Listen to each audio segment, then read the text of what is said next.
2월 10일 수요일 새벽 말씀 함께 봅니다. 본문 말씀은 마태복음 12장 30절에서 37절까지 말씀입니다. 나와 함께 아니하는 자는 나를 반대하는 자요 나와 함께 모으지 아니하는 자는 해치는 자니라. 그러므로 내가 너희에게 이르노니 사람에 대한 모든 죄와 모독은 사하심을 얻되 성령을 모독하는 것은 사하심을 얻지 못하겠고 또 누구든지 말로 인자를 거역하면 사하심을 얻되 누구든지 말로 성령을 거역하면 이 세상과 오는 세상에서도 사하심을 얻지 못하리라. 나무도 좋고 열매도 좋다 하든지 나무도 좋지 않고 열매도 좋지 않다 하든지 하라. 그 열매로 나무를 아느니라. 독사의 자식들아, 너희는 악하니 어떻게 선한 말을 할 수 있느냐? 이는 마음에 가득한 것을 입으로 말함이라.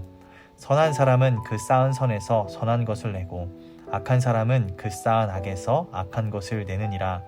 내가 너희에게 이르노니 사람이 무슨 무익한 말을 하든지 심판날에 이에 대하여 신문을 받으리니 내 말로 의롭다함을 받고 내 말로 정죄함을 받으리라.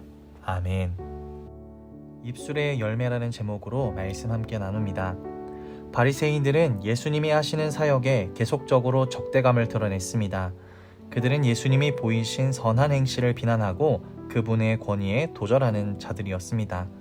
예수님은 바리새인들이 드러낸 적대감을 지적하시면서 사람들이 지극히 경계해야 하는 용서받지 못할 죄에 대하여 말씀하십니다. 그 죄는 무엇일까요? 두 가지를 통해 오늘 함께 나눠보기를 바랍니다. 첫 번째는요, 성령 사역을 모독하는 죄입니다. 바리새인들은 예수님이 병자들에게 베푸신 치유 사역에 적개심을 가진 나머지 그 사역들을 귀신의 역사라고 공격했습니다. 그들은 예수님에 대해 처음에는 의심으로 시작해 이제는 적대감을 품고 공격하는 악한 단계까지 이르게 되어버렸습니다. 이런 공격에 예수님은 그들이 계속 당신이 하시는 선한 일을 악이라고 비난한다면 하나님으로부터 영원히 용서받지 못할 것이라고 경고하셨습니다. 하나님이 하시는 일은 악한 영의 역사로 돌리는 것은 성령님을 모독하는 죄이기 때문입니다. 예수님을 공격하던 바리새인들은 율법에 정통하며 누구보다 진리 안에 거하고 있다며 자부하던 사람들이었습니다. 그들은 다른 사람들의 신앙적 미숙함과 율법에 충실하지 못한 부분들을 판단하고 교정해주는 위치에 있었죠. 그런 사람들이 왜 성령님이 하시는 사역을 귀신의 사역이라고 무난하게 비난했을까요? 그것은 예수님이 행하시는 치유의 사역과 사람들로부터 받는 환호에 시기심을 가졌기 때문입니다. 시기심은요, 사람의 마음을 완악하게 만드는 죄입니다. 우리는 모두 신앙 공동체 안에 속하며 성령님이 주신 다양한 은사로 다른 사람들을 섬기고 또 교회를 함께 세워가고 있습니다. 그러한 성령님의 사역에서 우리는 마땅히 감사해야 하겠죠. 그런데 우리가 만약 다른 지체가 받은 은사와 그 영향력에 대해서 시기심을 가지고 그 은사들을 깎아내리거나 비난한다면 그것이 곧 오늘 바리새인들의 죄임을 우리가 명심해야 됩니다. 하나님이 말씀하신 것처럼 성령을 모독하는 죄가 아닌 성령을 증거하는 자들이 되기를 주님의 이름으로 축복합니다. 두 번째는 악한 언어로 짓는 죄입니다.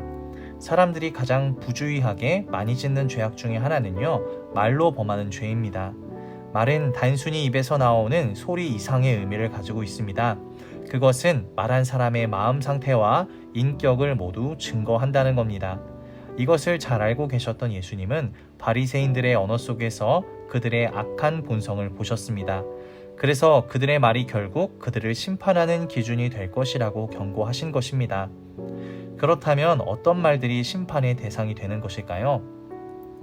예수님께서는 성령님을 모독하는 악한 말뿐만이 아니라 우리가 일상에서 부주의하게 내뱉는 모든 말까지 심판의 대상이 된다고 하셨습니다. 이러한 예수님의 경고를 생각한다면 우리의 언어는 더욱 신중하고 거룩해져야 하겠습니다. 또 예수님은 거룩한 언어 생활을 위한 중요한 해결책도 제시해 주셨습니다. 그것은 마음에 선한 것을 쌓으라는 말씀입니다.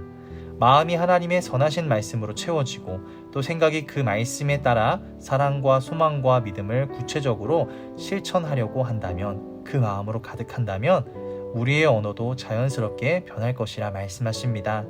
우리가 날마다 쏟아내는 말들이 우리의 영적 상태를 평가하는 기준이 된다는 것을 우리가 항상 기억하시기를 소망합니다. 예수님은 우리의 입이 하나님을 높이는 영광스러운 도구가 되고 이웃을 살리는 구원의 도구가 되기를 원하십니다. 하나님의 심판대 앞에서 말로 인해 하나님께 칭찬받는 자들이 되시기를 축복합니다. 말씀을 맺습니다. 바리새인들은 예수님을 시기한 나머지 예수님을 향한 불신앙을 선택하고 그분의 사역을 모독하는 죄를 지었습니다. 그리고 자신들의 입으로 신앙 없음을 여과 없이 드러냈죠. 이러한 바리새인들의 불신앙은 교회 밖에서만 있는 것이 아닙니다. 성령을 모독하는 죄, 악한 언어로 짓는 죄는 우리에게도 여전히 존재할 수 있습니다. 불신앙의 죄로부터 자신을 지킬 수 있도록 우리가 늘 승리하기를, 마음에 욕심이 아닌 말씀으로 가득 채울 수 있기를 주님의 이름으로 축복합니다. 오늘 하루도 말씀으로 승리하세요.